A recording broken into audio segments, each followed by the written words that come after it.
기쁜 날입니다. 네, 아이들이 또 하나님 말씀을 암송하면서 예수님의 탄생을 축하하고 또 노래로 율동으로 하나님께 영광을 올리게 되어서 감사를 드립니다. 오늘 먼저 하나님 말씀 읽고 메시지를 나누기를 원합니다. 마태복음 1장 18절로 25절 그리고 누가복음 1장 26절로 38절입니다. 우리 함께 마태복음 말씀 한 절씩 교독하기를 원합니다. 제가 먼저 읽겠습니다. 예수 그리스도의 나심은 이러하니라.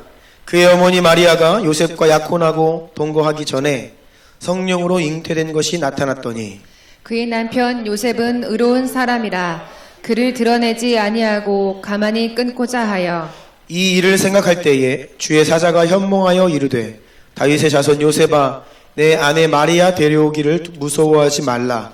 그에게 잉태된 자는 성령으로 된 것이라. 아들을 낳으리니 이름을 예수라 하라. 이는 그가 자기 백성을 그들의 죄에서 구원할 자이심이라 하니라. 이 모든 일이 된 것은 주께서 선지자로 하신 말씀을 이루려 하심이니 이르시되 보라, 처녀가 잉태하여 아들을 낳을 것이요 그의 이름은 임마누엘이라 하리라 하셨으니 이를 번역한즉 하나님이 우리와 함께 계시다 함이라. 요셉이 잠에서 깨어 일어나 주의 사자의 분부대로 행하여 그의 아내를 데려왔으나 아들을 낳기까지 동침하지 아니하더니 낳음에 이름을 예수라 하니라. 아멘. 누가복음 1장 26절로 갑니다. 여섯째 달에 천사 가브리엘이 하나님의 보내심을 받아 갈릴리 나사렛이란 동네에 가서 다윗의 자손 요셉이라 하는 사람과 약혼한 처녀에게 이르니 그 처녀의 이름은 마리아라. 그에게 들어가 이르되 은혜를 받은 자여 평안할지어다. 주께서 너와 함께 하시도다 하니 처녀가 그 말을 듣고 놀라 이런 인사가 어찌함인가 생각하매 천사가 이르되 마리아여 무서워하지 말라. 내가 하나님께 은혜를 입었느니라. 보라, 내가 잉태하여 아들을 낳으리니 그 이름을 예수라 하라. 그가 큰 자가 되고 지극히 높으신 이의 아들이라 일컬어질 것이요 주 하나님께서 그 조상 다윗의 왕위를 그에게 주시리니 영원히 야곱의 집을 왕으로 다스리실 것이며 그 나라가 무궁하리라. 마리아가 천사에게 말하되 나는 남자를 알지 못하니 어찌 이 일이 있으리이까. 천사가 대답하여 이르되 성령이 내게 임하시고 지극히 높으신 이의 능력이 너를 덮으시리니 이러므로 나실 바 거룩한 이는 하나님의 아들이라 일컬어지리라. 보라 내 친족 엘리사벳도 늙어서 아들을 배었느니라. 본래 임신하지 못한다고 알려진 이가 이미 6달이 되었나니 대저 하나님의 모든 말씀은 능하지 못하심이 없느니라. 함께 읽겠습니다. 마리아가 이르되 주의 여종이 오니 말씀대로 내게 이루어지리이다 하매 천사가 떠나가니라. 아멘. 잠시 다시 기도하겠습니다. 존귀하신 주님 감사합니다. 2000년 전 예수 그리스도의 성육신 탄생을 기억하며 온 열방의 교회와 성도들이 마음을 다하여 주의 이름을 높여 찬양하오니 주여 홀로 큰 높임과 영광을 받아 주시옵소서. 그리스도께서 이 땅 가운데 오신 이유와 목적을 저희로 하여금 분명히 깨닫게 하여 주시옵시고 이 성탄의 주인 되신 예수 그리스도를 바라보므로 주께서 오늘 이 자리에서 우리를 향한 주의 뜻과 마음을 선명하게 알리사 우리가 주님의 음성에 아멘 하며 순복하며 반응하는 시간이 되게 하여 주시옵소서. 예수 그리스도의 이름으로 기도합니다. 아멘. 아멘. 우리 주변에 있는 분들 또 가정에서 가족들끼리 인사합시다. 메리 크리스마스. 예, 두 손을 좀 흔들면서 메리 크리스마스. 예, 정말 기쁜 날입니다. 코로나로 인하여서 세상의 크리스마스 연말 분위기가 많이 가라앉아 있습니다. 그럼에도 불구하고 정치인들과 위정자들은 진보 보수로 나뉘어서 그 어느 때보다 편가르기로 극심하게 싸우고 있습니다. 동시에 교회를 향한 사람들의 인식과 시선은 더욱 싸늘해져 가는 수준을 넘어서 이제는 증오하고 경멸하는 그러한 가운데 우리가 성탄절을 맞이하고 있습니다. 그동안 여러분 우리가 한번 생각해 봤으면 좋겠습니다. 연말만 되면 크리스마스가 다가오면 온 세상이 들떠서 난리법석이었는데 그게 누구를 위한 것이었습니까? 주님께서 크리스마스가 정말 어떠한 날인지, 이날은 너희가 놀고 먹고 마시며 즐거워하는 날이 아니라 오직 예수 그리스도의 이름을 경배하고 그 이름을 높여 외치는 날이다. 네, 주님은 지금 우리에게 그렇게 말씀하고 계십니다. 이러한 상황 가운데서 우리가 성탄절을 맞이했음을 기억하시기를 원합니다. 많은 것들이 지금 제한되어 있고 우리가 이렇게 제한적으로 온라인으로 예배를 드려야 하고, 또 정부에서 내려온 지침들을 보니까 연말 가족 모임도 못합니다. 보니까 5인 이상 지금 못 모이잖아요. 그런데 직계 가족은 예외예요. 직계 가족은 5인이 넘어도 모일 수는 있대요. 그런데 조항을 보니까 며느리하고 사위는 또 예외 안 된대요. 이 집 가면 며느리가 걸리고 저 집 가면 사위가 걸립니다. 그럼 못 모이는 거죠. 모쪼록 그렇습니다.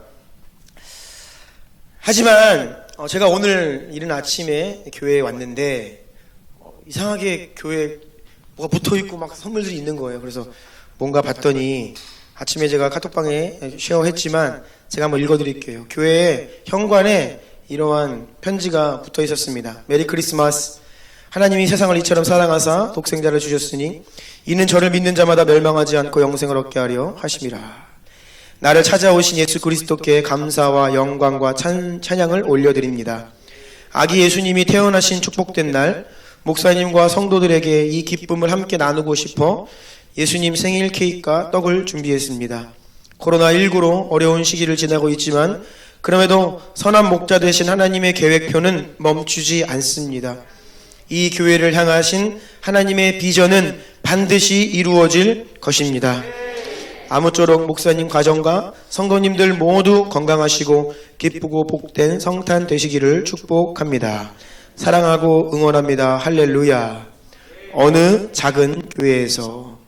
그래서 우리가 아까 축하했던 케이크, 그 케이크가 떡, 너무 맛있는 떡을 한 상자를, 그리고 귤까지. 누굴까요? 천사가, 정말 하늘로부터 천사가 왔을 수도 있고, 아니면 정말로 하나님께서 어느 한 작은 교회에게 이런 선한 마음을 주셔서 지난 밤에 많은 교회들이 행사를 못했고 또 새벽성도 사라진 지가 오래고, 아마 하나님께 감동을 받은 한 작은 교회가 그러지 말고 우리 주변에 있는 상가에 있는 조그마한 교회들을 찾아다니면서 밤에 이러한 격려가 되는 하나님의 말씀을 전하고 선물을 전하자, 그런 게 아닐까 생각을 합니다. 너무나 감사하죠. 우리가 우리가 많은 것들을 못한다라고 마음이 위축되어 있을 때 정말 하나님께 감동을 받은 또 어느 누군가는 이렇게 아름다운 주님의 사랑을 전하고 또 예수님의 탄생의 소식을 전하고 있어서 같은 그리스도의 몸된 교회로서 너무나 감사하고 또 우리는 좀 부끄러운 마음을 갖게 됩니다. 여러분, 주님께서 우리에게 주신 사랑과 기쁨, 평강은 결코 잃어버려서는 안 되겠습니다. 우리 더욱더 뜨겁게 주님을 사랑하고 더욱 뜨겁게 서로를 사랑하기를 원합니다. 오늘 성탄 메시지 제목 같이 읽어볼까요? 제목을 같이 한번 읽어볼까요? 시작. 예수 그리스도의 탄생을 기억하면 예수 그리스도의 다시 오심을 소망하게 됩니다. 예수 그리스도의 탄생을 기억하면 예수 그리스도의 다시 오심을 소망하게 됩니다. 라는 제목으로 말씀을 전하겠습니다. 1. 마리아의 믿음과 순종의 고난. 우리는 믿음이 흔들리는 시대를 살고 있습니다. 그나마 있던 연약한 믿음마저도 잃어버리고 또 믿음을 떠나는 시대를 살고 있습니다. 하지만 하나님은 언제나 그러하셨듯이 지금도 동일하게 믿음의 사람을 통해서 하나님의 뜻을 이루고 계십니다. 믿음의 사람들을 통해서 영광을 받고 계십니다. 그러한 믿음의 사람들을 하나님은 기뻐하십니다. 오늘 함께 읽은 성탄 본문을 보면 믿음의 두 사람이 등장합니다. 바로 마리아와 요셉입니다. 저는 매년 크리스마스를 앞두고 예수님의 탄생을 기록한 마태복음 1장 2장과 누가복음 1장 2장을 묵상하게 되는데 그때마다 이 두 사람의 믿음에 큰 도전을 받습니다. 그들은 정말로 큰 믿음의 사람이었습니다. 오늘 본문 마태복음 1장 18, 19절 다시 한번 다 같이 읽어볼까요? 시작. 예수 그리스도의 나심은 이러하니라. 그의 어머니 마리아가 요셉과 약혼하고 동거하기 전에 성령으로 잉태된 것이 나타났더니 그의 남편 요셉은 의로운 사람이라. 그를 드러내지 아니하고 가만히 끊고자 하여. 아멘. 18절을 보니까 약혼이라고 번역되어 있는 단어, 사실은 정혼이라고 번역되는 것이 더 맞는 말입니다. 이스라엘에서는 정혼이라고 하는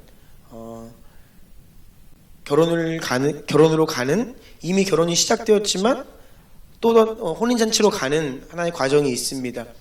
정혼식을 딱 올리면 이 부부가 법적으로는 부부가 됩니다. 하지만 정혼식을 치른 이후에 약 1년 정도 신랑과 신부는 각각 부모님 집에서 이 결혼 준비 기간을 갖게 됩니다.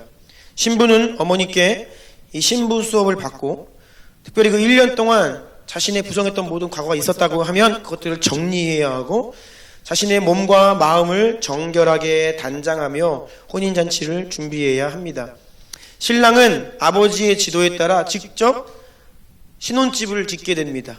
터를 닦고 집을 건축하게 돼요.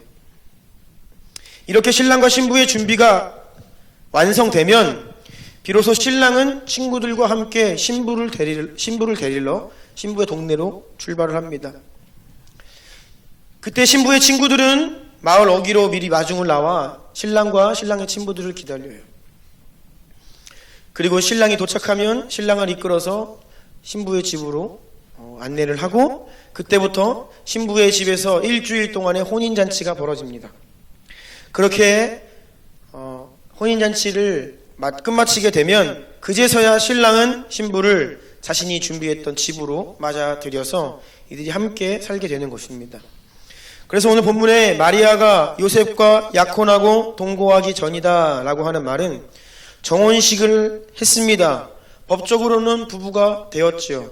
하지만 각각 부모님 집에서 혼인잔치를 준비하는 기간이었다라는 것입니다. 그런데 이 기간 동안에 마리아가 임신한 사실이 나타난 거예요. 나타났다라고 하는 단어를 보면 드러났다, 알려졌다. 순결을 지켜야 하는 정혼한 처녀가 임신을 했다고 하는 사실이 공개적으로 알려지기 시작한 것입니다. 이 정혼 기간 동안에 만약에 음행을 저지르면 간음으로 간주되어서 율법에 의해 돌에 맞아 죽게 되어 있어요. 이러한 상황이 마리아에게 얼마나 가혹한 현실이었을까요?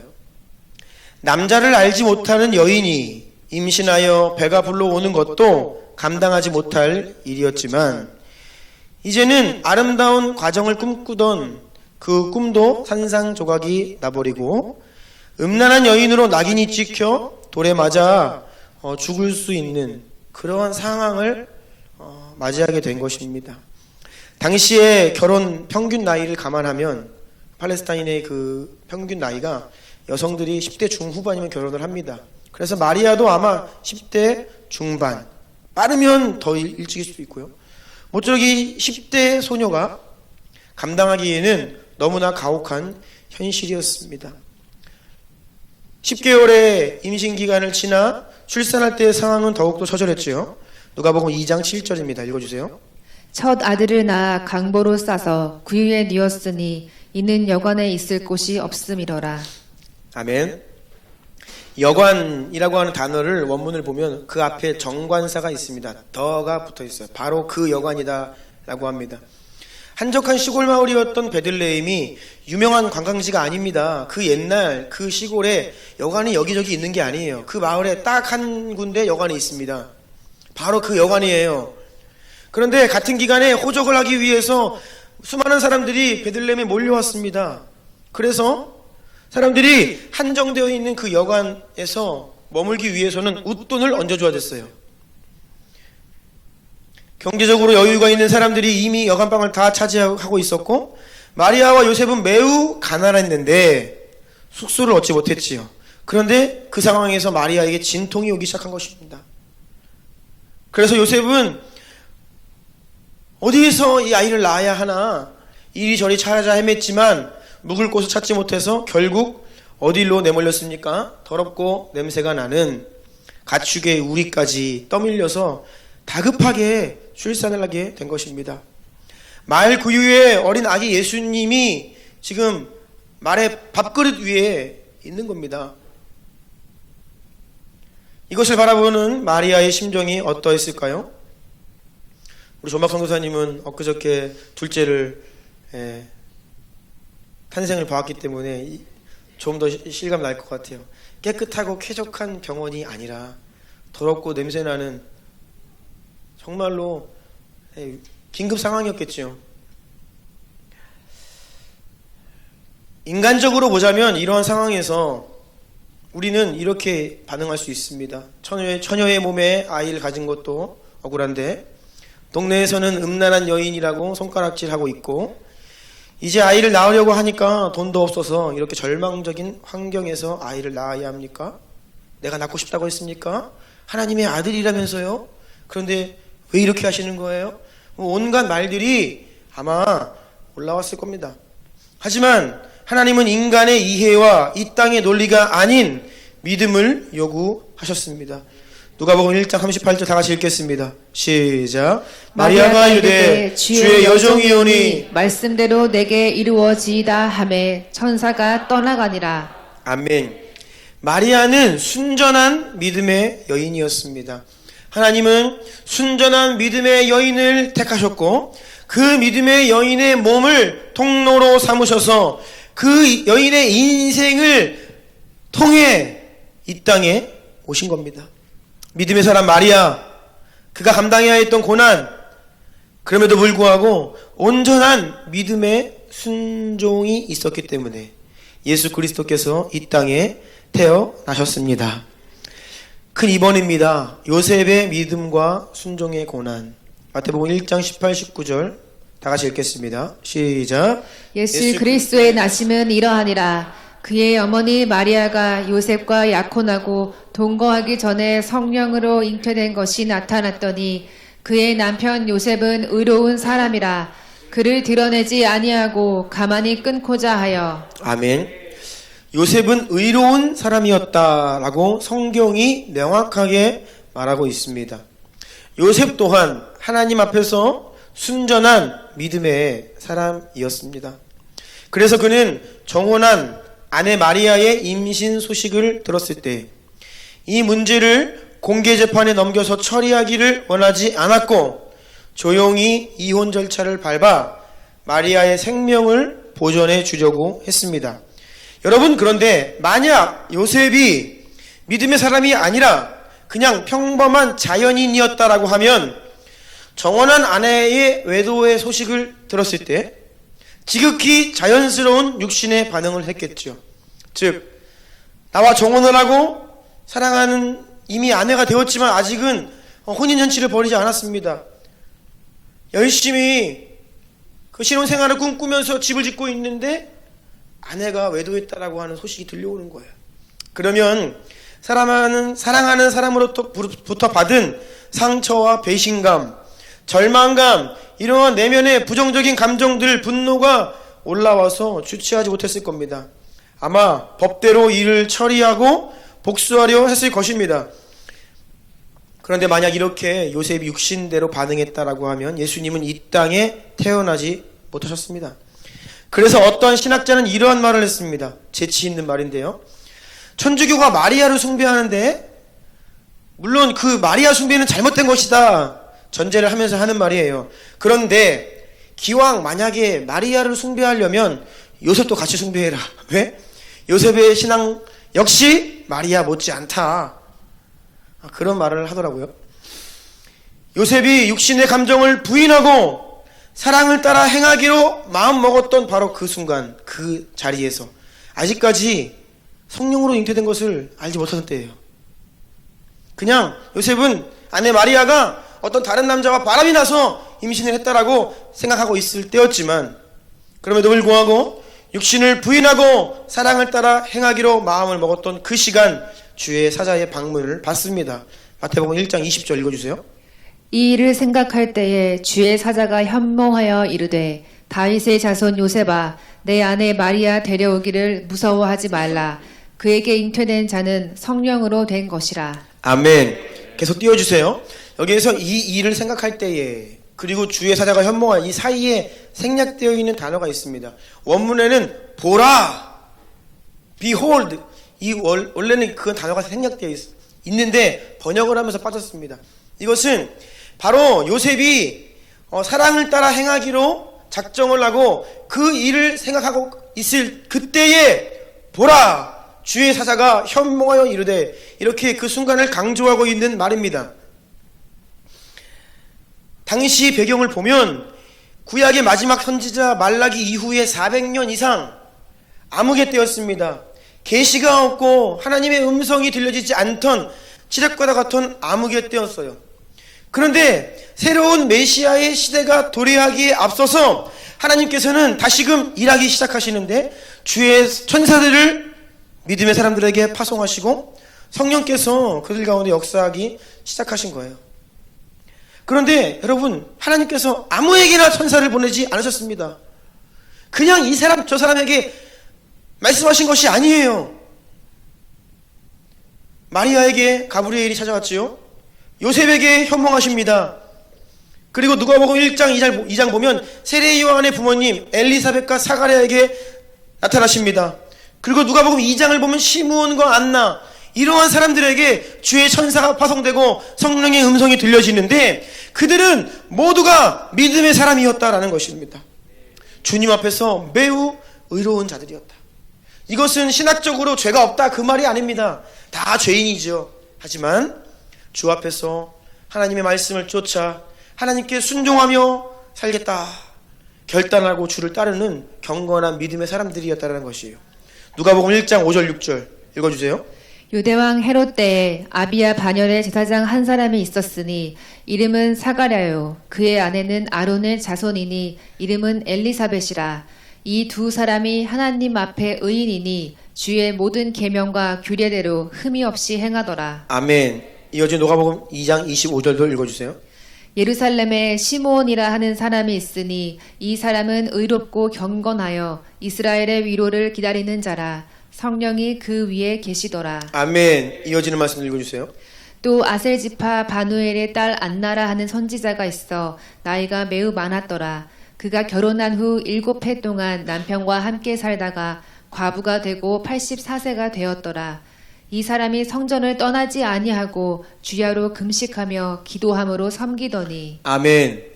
성령의 방문을 받고 천사의 방문을 받았던 사람들의 특징입니다. 모두가 믿음의 사람들이었습니다.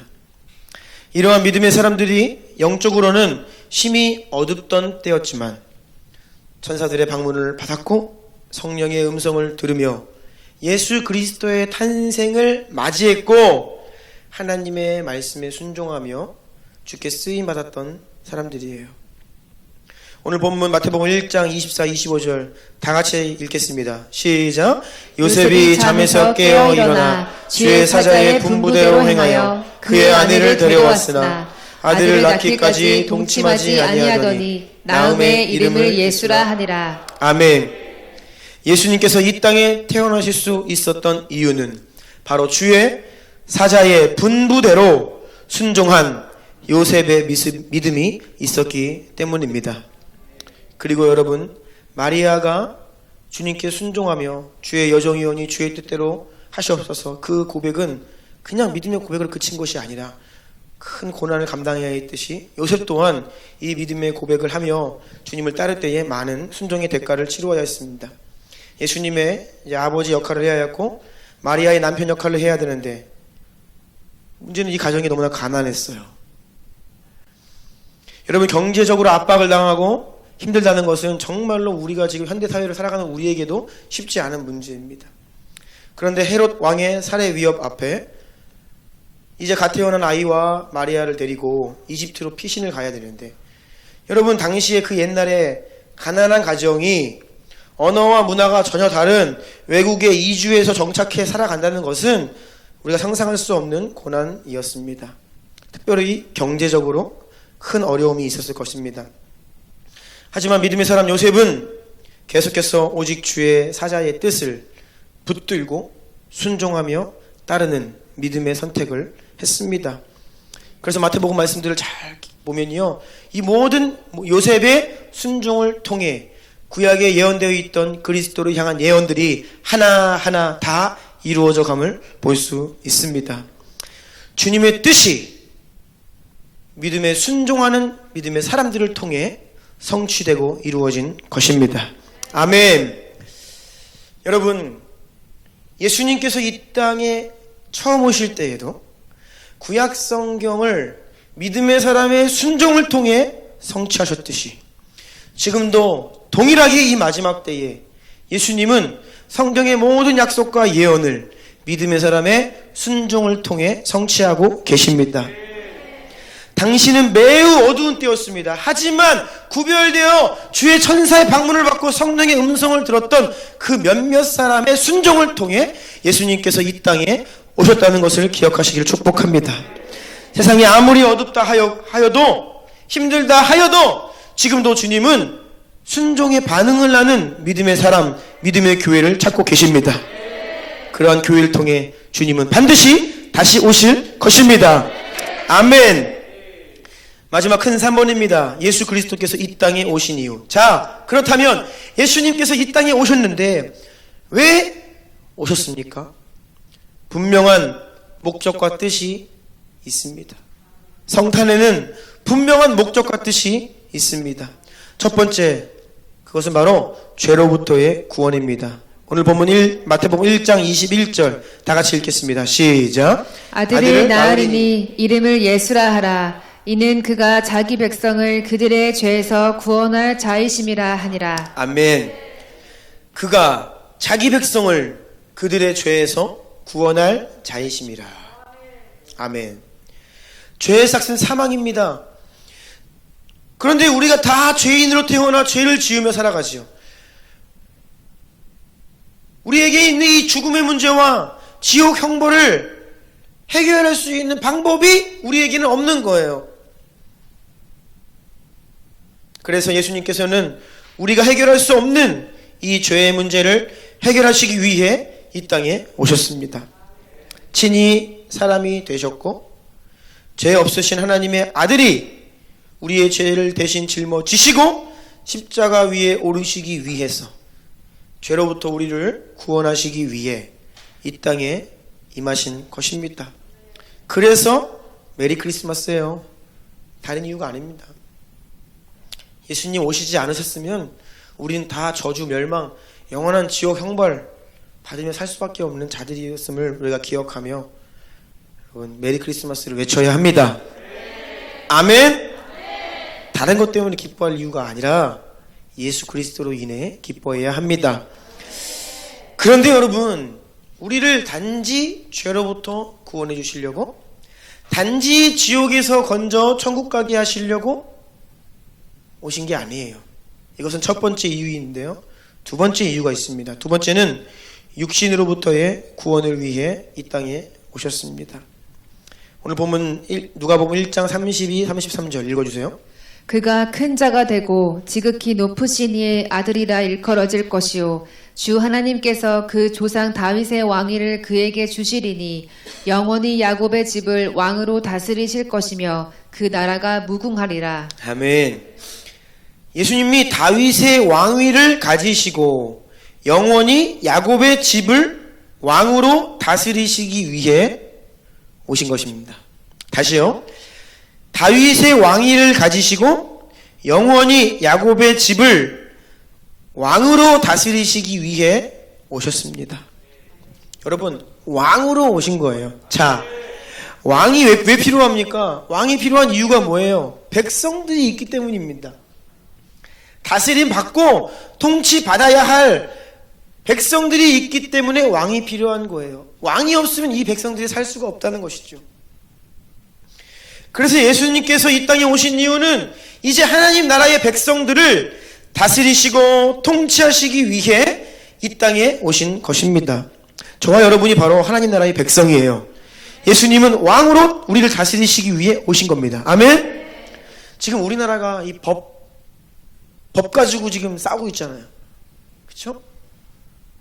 사상 초유의 싸움이 법무부 장관이랑 검찰총장이랑 법 가지고 싸우고 있고. 근데 결국은 대한민국은 여러분 법이 있어요. 대한민국 국민이라고 하면 대한민국 법에 적용을 받고 그 법을 따라 살아야 합니다. 법은 그 나라 국민들의 행동을 제어합니다. 인간이 다 막대 먹었고 이기적인 존재라 법이 없으면 지 멋대로 행하고 지옥이 돼버립니다. 이 세상이. 그래서 법이 있어야 돼요. 법대로 사람들의 행동을 컨트롤해 주는 거죠.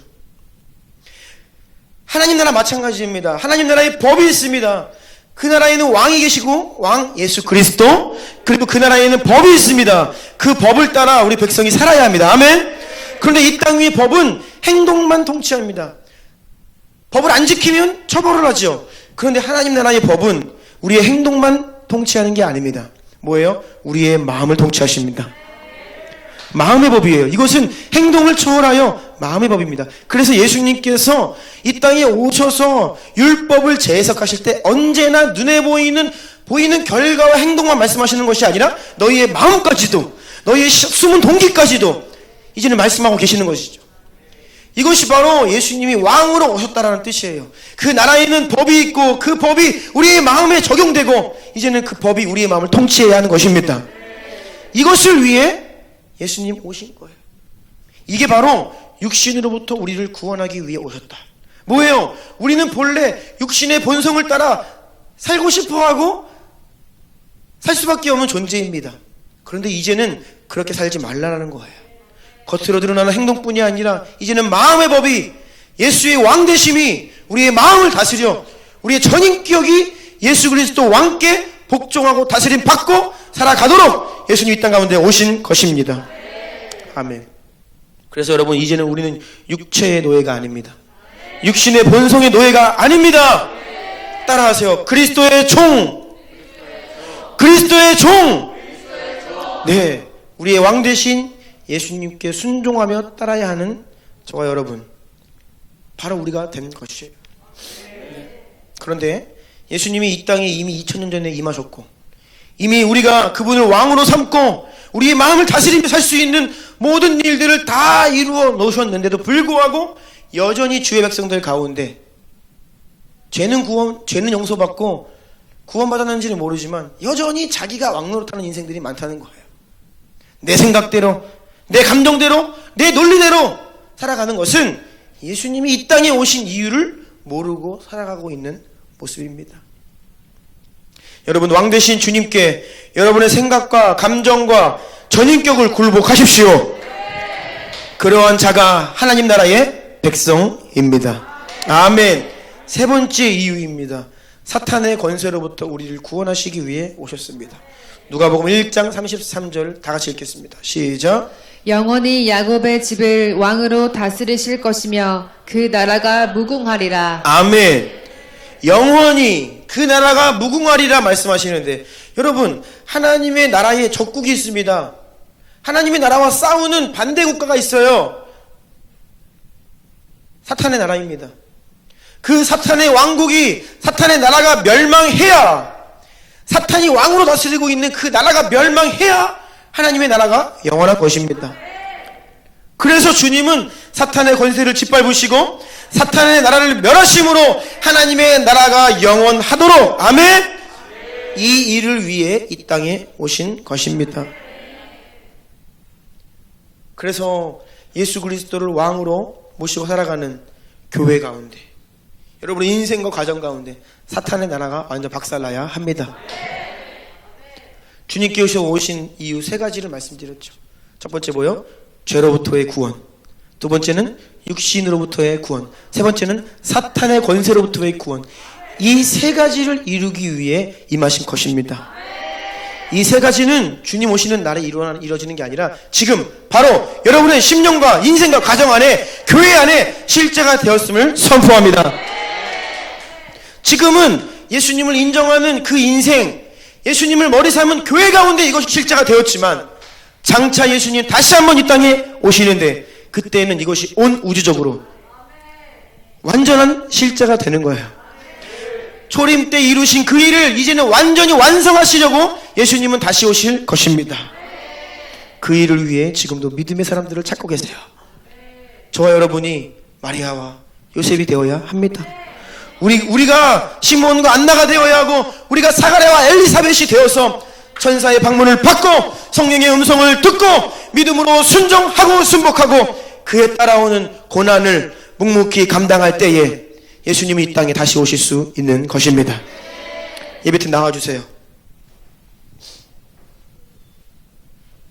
말씀을 마치겠습니다.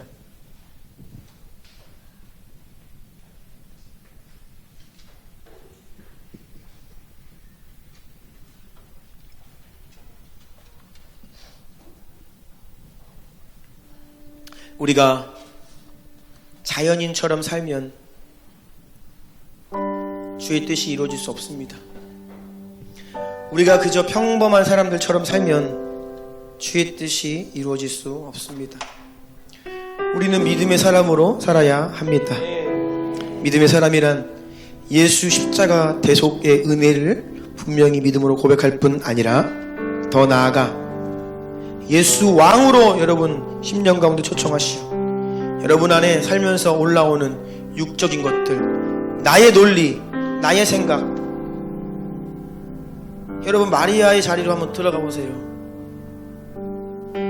얼마나 육신의 말들이 막 올라왔을까요? 여러분, 우리는 마리아의 자리로 들어가야 됩니다.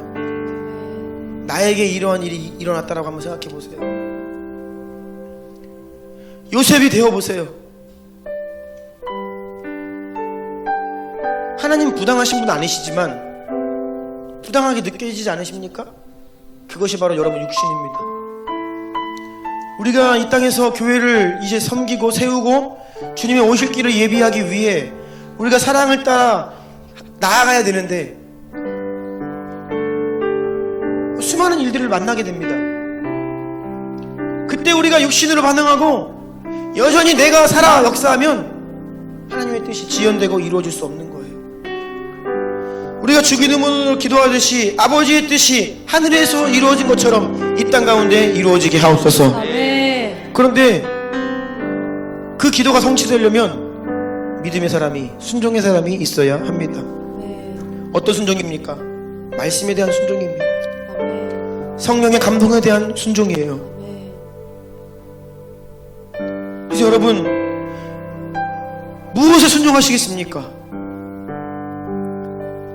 성경을 통해 하나님의 뜻을 깨닫고 순종해야 되고, 성령의 음성에 감동되어 그것에 순종해야 하고, 난 이것도 안 되고 저것도 안 된다. 그러면 교회의 말에 순종하십시오. 아멘. 여러분, 지난 한 주 동안의 인생을 돌아보세요. 여러분 무엇에 순종하셨습니까? 지난 주일 설교 앞에 여러분 무엇을 순종하셨습니까? 주중에 우리가 계속 기도회로 나아가는데 무엇을 순종하셨습니까? 여러분, 순종이 없는 신앙은 여전히 내가 왕 노릇하는 신앙이고, 그러면 여러분 인생 가운데 하나님의 뜻이 이루어질 수가 없는 거예요. 하나님은 지금도 이 혼란의 때에 육신의 말을 하지 아니하고 주 앞에 나와 주의 뜻을 분별하고 주님의 뜻에 반응하고 아멘 주여 주의 여종이오니 주의 뜻대로 이루어지리이다, 이러한 믿음의 고백을 하는 그 한 사람을 찾고 계시는 것입니다.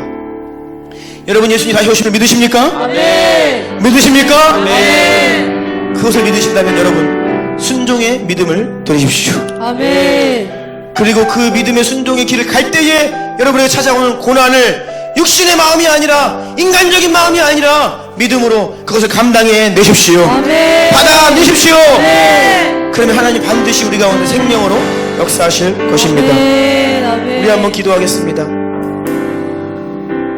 주여, 오늘날 이 마지막 때에 2000년 전에 처음 오셨던 예수님께서는 어린 양처럼 연약한 자리에 오셨던 주님께서는 이제는 왕으로 위엄 중에 천군 천사를 동반하시어 우렁찬 나팔소리와 함께 이 땅에 다시 오실 텐데 그 길을 누가 예비하리이까? 주여, 우리 주나님 교회가 아멘. 제가 여기 있나이다. 아멘. 나의 믿음을 일으키시고 아멘. 나로 하여금 겸손히 순종케 하시고 아멘. 주님의 뜻을 따르게 하시고 아멘. 우리를 통해 주 예수여 다시 오시옵소서. 아멘. 죄로부터 구원하신 주여, 육신으로부터 나를 구원하시고 사탄의 권세로부터 나를 구원하신 줄로 믿습니다. 아멘. 이 복음을 여러분의 인생에 선포하십시오. 그리고 주님을 따라 행하십시오. 하나님의 뜻을 거스르는 모든 것들을 예수 이름으로 다 물리치시고 씻어버리시고 순전한 모습으로 거리낌이 없이 주 앞에 일어서시는 여러분 되시기 축복합니다. 우리 주여 세 번 부르고 주님 주신 감동 가지고 기도하며 나아갑니다.